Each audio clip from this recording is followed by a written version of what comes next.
Sa kabila ng job vacancy sa iba't ibang industriya, milyon-milyong Pilipino pa rin ang nananatiling walang trabaho base sa datos ng National Statistics Office. Kung hindi kasi kulang sa karanasan ng aplikante, masyado namang mababa ang alok na sweldo ng employer. Balitang hatid ni Bernadette Reyes.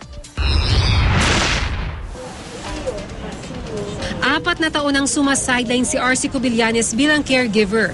Pero hanggang ngayon, hirap daw siyang makahanap ng permanenteng trabaho. Hindi kasi basta-basta kung walang training ngayon eh. Lalo na kung parang gusto mo talagang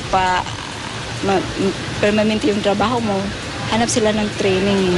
Eh kayo, kulang pa ba kayo sa training? Oo, kulang pa. Pero sa tala ng Department of Labor and Employment, pangatlo ang health, wellness at medical tourism sa mga industriyang may pinakamaraming job vacancies ngayon. Kabilang din sa mga industriyang maraming job vacancies ang agribusiness, cyber services tulad ng call center agent, mga trabahong may kinalaman sa hotel at restaurant, construction, banking and finance, manufacturing at real estate.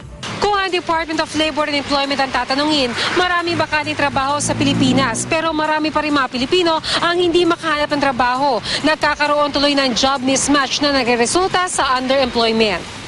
7.2 million o 19% ng kabuuang populasyon ng bansa ang underemployed o may trabaho nga pero overqualified para sa kanilang napasukang trabaho.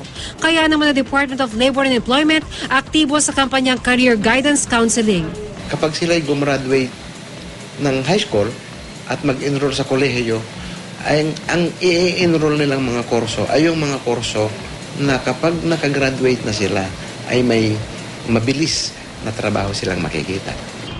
Sa ngayon, nasa 6.8% o 2.8 na milyong Pilipino ang walang trabaho. Posible pa raw itong lumobo lalo't daang libong estudyante ang inaasahang magtatapos sa buwan ng Abril. Ang dami nyo ngayong mag-graduate. We'll have again an influx of several million people who will graduate college. You're competing pretty much sa pare-parehong trabaho eh.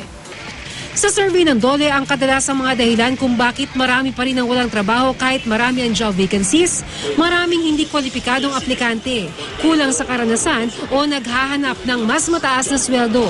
Pero sabi ng Employers Confederation of the Philippines o ECOP, hindi maaaring ipantay ang sweldo sa Pilipinas sa sweldo halimbawa ng isang nurse sa Singapore.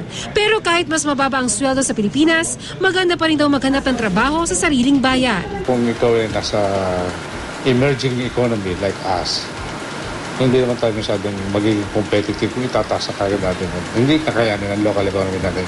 This is the best place right now. Ang focus ng mga nasa labas ngayon, Pilipinas eh. Bernadette Reyes, GMA News.